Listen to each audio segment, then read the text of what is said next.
21.4 Altitude and temperature. There are three states that relate to altitude. The first being normoxia. Normoxia is the state where the partial pressure of oxygen in the atmosphere is equal to the pressure of the oxygen being inhaled at sea level. Whereas hypoxia, which is the second state, is when less oxygen is being inhaled per breath and will cause psychological effects on the person. The environment that you enter at high altitude with low pressure is known as hyperbaric.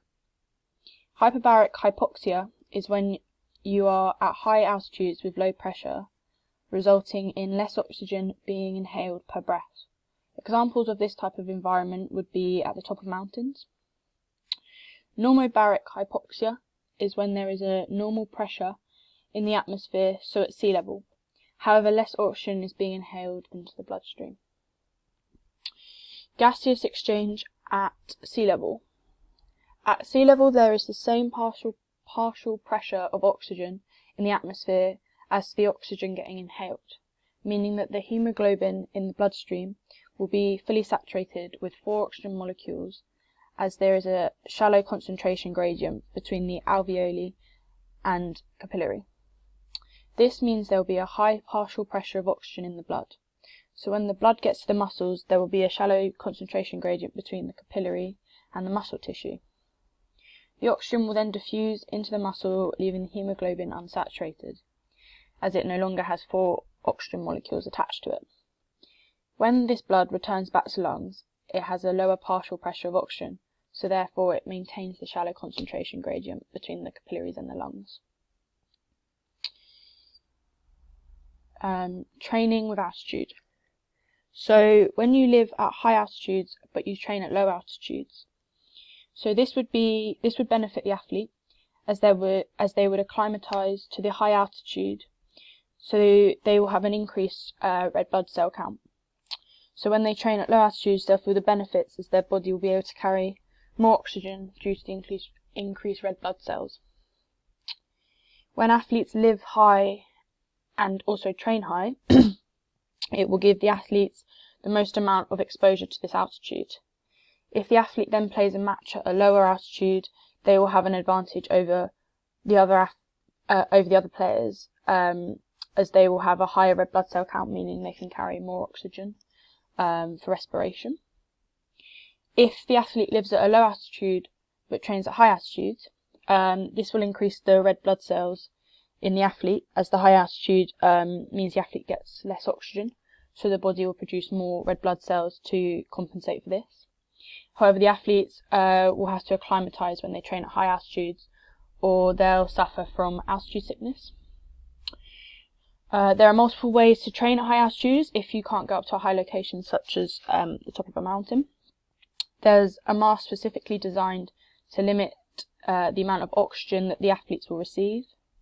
There are also altitude tents that will lower the oxygen levels for the athletes. So the athletes could train inside the tent on a treadmill, or they could sit there and then train after with the newly gained red blood cells.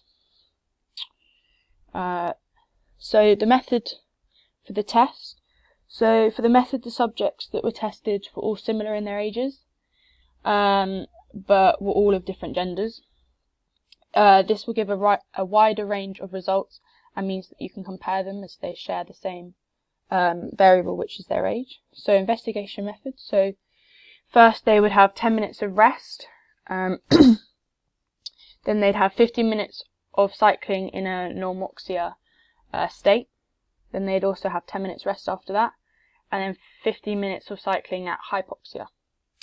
So at every 5-minute intervals, so 5 minutes, 10 minutes and 15 minutes, we'd measure their heart rate, their oxygen saturation, the Lake Louise questionnaire, and ratings of perceived exertion. So results. As the results show, the heart rate at rest for normoxia is lower than that of hypoxia. This is due to the heart needing to pump round the blood, as there is a lower partial pressure of oxygen in a hypoxic environment. This also explains why the O2 saturation is lower as well. There isn't as much oxygen available, so there won't be as much oxygen getting into the blood.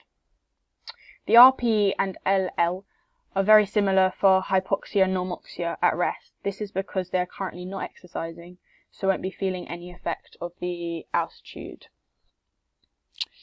As the second graph shows, the heart rate for normoxia has increased. However, for hypoxia, it has decreased. This is an anomaly because when you exercise, the heart rate increases no matter the altitude, as the body will be requiring higher levels of oxygen for aerobic respiration. The O2 saturation for both hypoxia and normoxia decreased, which is to be expected as the body will use up more oxygen whilst it's exercising for respiration. The O2 saturation is lower in hypoxic environment due to the lower amount of oxygen available in the air as well. The RP has doubled from rest to exercise. This is due to the fact that the participants are now exercising, so they'll be feeling more exerted. Gaseous exchange at altitude. When increasing altitude, the amount of oxygen in the air remains the same. It stays at 21%, no matter what altitude you are at in the world. However, the partial pressure of oxygen decreases as the altitude increases. This is hyperbaric. Due to there being a decreased partial pressure in the atmosphere, there will also be a decreased amount of oxygen that is inhaled into the lungs. This is still a concentration gradient between the capillaries and the lungs. However, the concentration gradient is shallower, so not as much oxygen gets into the bloodstream. This will result in the hemoglobin in the blood not being able to be fully saturated, meaning 3 or 2 oxygen molecules may attach to it, meaning the partial pressure in the blood has been decreased. As the blood gets to the muscle cells, it will still have a concentration gradient. However, just like at the lungs, the concentration gradient will be shallower than at sea level. This means that less oxygen will be getting into the muscle tissue cells, so they won't be able to respire as often. When athletes are exposed to high altitudes, their body will go through some immediate effects. The body will enter a state of hyperventilation as the breathing rate of the person will have increased to compensate for the lower amount of oxygen that is entering the body. As your breathing rate will be increased, this will also lead to dehydration, as water molecules will leave the body when exhaling. Due to the body being dehydrated, the viscosity of the blood will increase as the plasma will have decreased. This means the heart rate will increase, so the body is able to pump round the blood to deliver oxygen, and this is known as tachycardia. So altitude sickness. So effects of altitude sickness could be headaches, insomnia, possible amnesia or hallucinations, as well as vomiting. Other side effects are HAPE and HACE. So HAPE stands for high altitude pulmonary edema. It's the build-up of fluid in the lungs and can be life-threatening. Whereas HACE stands for high altitude cerebral edema, and it's the build-up of the fluid in the brains. So effect on the performance of altitude.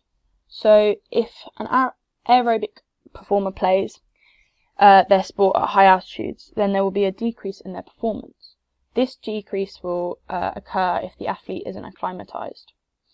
This will be because aerobic athletes require oxygen to produce their energy. So at high altitudes there isn't as much oxygen, so the athlete won't be able to produce as much energy as they need for their events. However, if they've acclimatized to high altitudes prior to their event, then they won't be affected. Due to anaerobic respiration, however, not needing oxygen to produce energy, as it uses glucose to produce it, there won't be an effect on their performance. In the 1968, the Olympics were held in Mexico City. This has an altitude of 2,250 meters above sea level, meaning it has a high altitude. During this Olympics, athletes that weren't used to high altitude struggled, whereas other athletes overly achieved. An example of this would be Bob Beamon. He was an example of an athlete that overly achieved in these Olympics. He jumped 8.9 meters in his Olympics. The thin air at the high altitude made it easier for him to travel through the air, resulting in the world record It wasn't until 23 years later that the record was broken by Mike Powell.